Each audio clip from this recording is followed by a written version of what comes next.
If you hold in a fart, there's a chance it could escape as a burp. നിങ്ങളുടെ ഗ്യാസിന്റെ പ്രശ്നം പെട്ടെന്ന് മാറണോ എങ്കിൽ ഞാൻ ഈ പറയുന്ന 4 ട്രിക്ക് ഒന്ന് ചെയ്ത് നോക്ക്. ഇതിൽ അവസാനത്തത് പെട്ടെന്ന് ഗ്യാസ് പോക്കുന്ന ഒന്നാണ്. ആദ്യമായിട്ട് ഒരു ഗ്ലാസ്സിൽ മോരെടുത്തിട്ട് കായത്തിന്റെ പൊടിയും അതോടൊപ്പം തന്നെ ജീരകത്തിന്റെ പൊടിയും അതിൽ ചേർത്ത് കുടിച്ചു നോക്കുക. ഇത് പെട്ടെന്ന് തന്നെ നിങ്ങളുടെ ബ്ലോട്ടിങ് അതേപോലെ തന്നെ നെഞ്ചരിച്ചിലൊക്കെ കുറയ്ക്കുന്നുണ്ട്. രണ്ടാമതായിട്ട് ജീരകം ഇത്തിരി വെള്ളത്തിൽ ഒരു 5 മിനിറ്റ് തിളപ്പിക്കുക.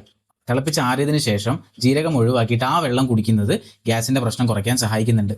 അടുത്തതായിട്ട് ജിഞ്ചർ ടീ കുടിക്കുന്നവരാണെങ്കിൽ കൂടുതലായിട്ട് അത് കുടിച്ചു കഴിഞ്ഞാൽ ഈ ഒരു ഗ്യാസിന്റെ പ്രശ്നം കുറയ്ക്കാൻ സാധിക്കും. അവസാനമായിട്ട് പെട്ടെന്ന് തന്നെ ഗ്യാസിന്റെ പ്രശ്നം പോകണമെന്നുണ്ടെങ്കിൽ അയമോദകത്തിന്റെ സീഡ്സ് എടുത്തിട്ട് ഒരു നുള്ള് ഉപ്പും ചേർത്ത് ചവയ്ക്കുക. അതിനുശേഷം ഒരു ചൂടുവെള്ളം കുടിക്കുന്നത് പെട്ടെന്ന് തന്നെ ഒരു 10 മിനിറ്റിനുള്ളിൽ തന്നെ പെട്ടെന്ന് വരുന്ന ഗ്യാസിന്റെ പ്രശ്നങ്ങൾ പോകാൻ അത് സഹായിക്കുന്നുണ്ട്. ഇതിന്റെ കൂടെ നിങ്ങൾ ഭക്ഷണം കഴിച്ചാൽ പെട്ടെന്ന് കിടക്കുന്നത് ഒഴിവാക്കുക. അതേപോലെ പെപ്സി തുടങ്ങിയിട്ടുള്ള കാർബണേറ്റഡ് ഡ്രിങ്ക്സ് കുടിക്കുന്നതും ഒഴിവാക്കുക.